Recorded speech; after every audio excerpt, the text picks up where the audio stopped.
Thank you, Madam Speaker. Well, the day has finally arrived. That's trying to be humorous about a subject that can be pretty heavy.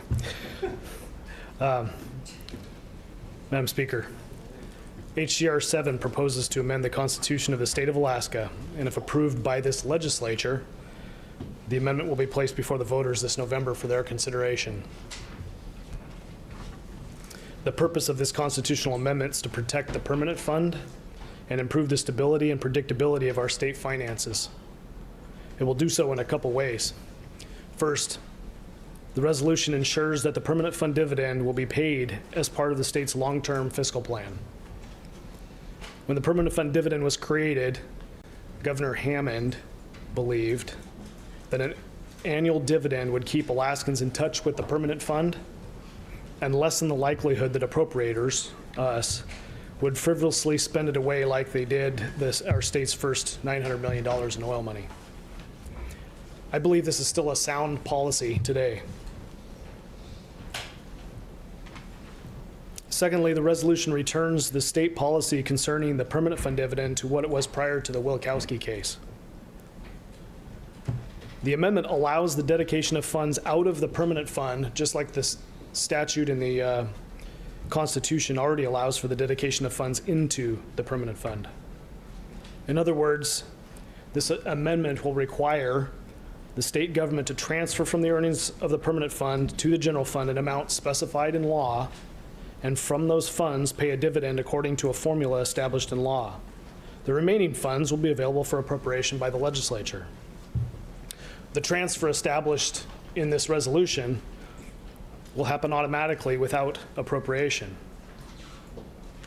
The transfer may not exceed the balance of the earnings reserve account, thereby ensuring the corpus of the permanent fund will not be paid for dividends or for state government. People on both sides of this issue may object to what's not in the resolution, but Madam Speaker, few reject what's in it, that we are protecting the permanent fund and that we are allowing ourselves to follow the law in regards to paying a dividend. This resolution improves the stability and predictability of our budget process and takes the first step towards a long-term fiscal plan that corrects the state's structural deficit experienced when we have periods of oil revenue investment earnings that aren't enough for our budget.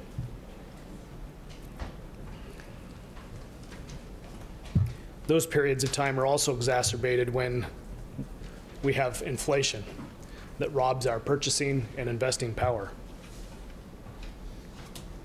This amendment alone won't solve our structural imbalance. We have more work to do regarding our spending and revenue policies.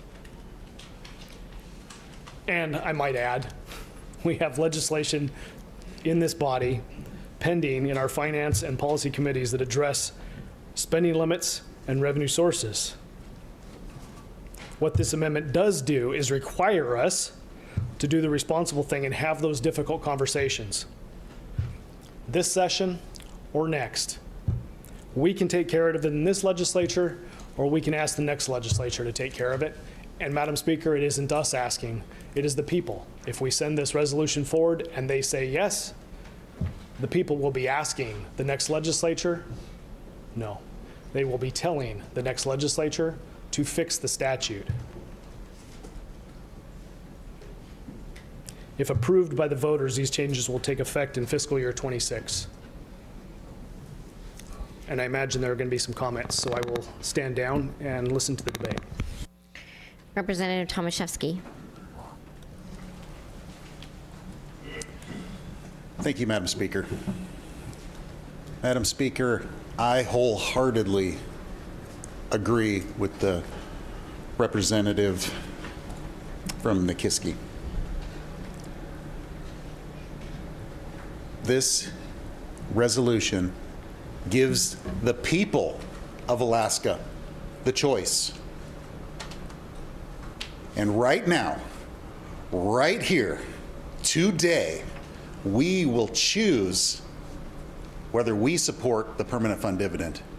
And myself, I will be pushing the green button and saying that I give this choice to the people to choose whether or not we should have the permanent fund dividend. And I just want to thank the member for bringing this forward, and I urge all of us to choose to push that green button for the people of Alaska so that they can have the choice. Thank you, Madam Speaker. Representative Josephson. Thank you, Madam Speaker. Madam Speaker,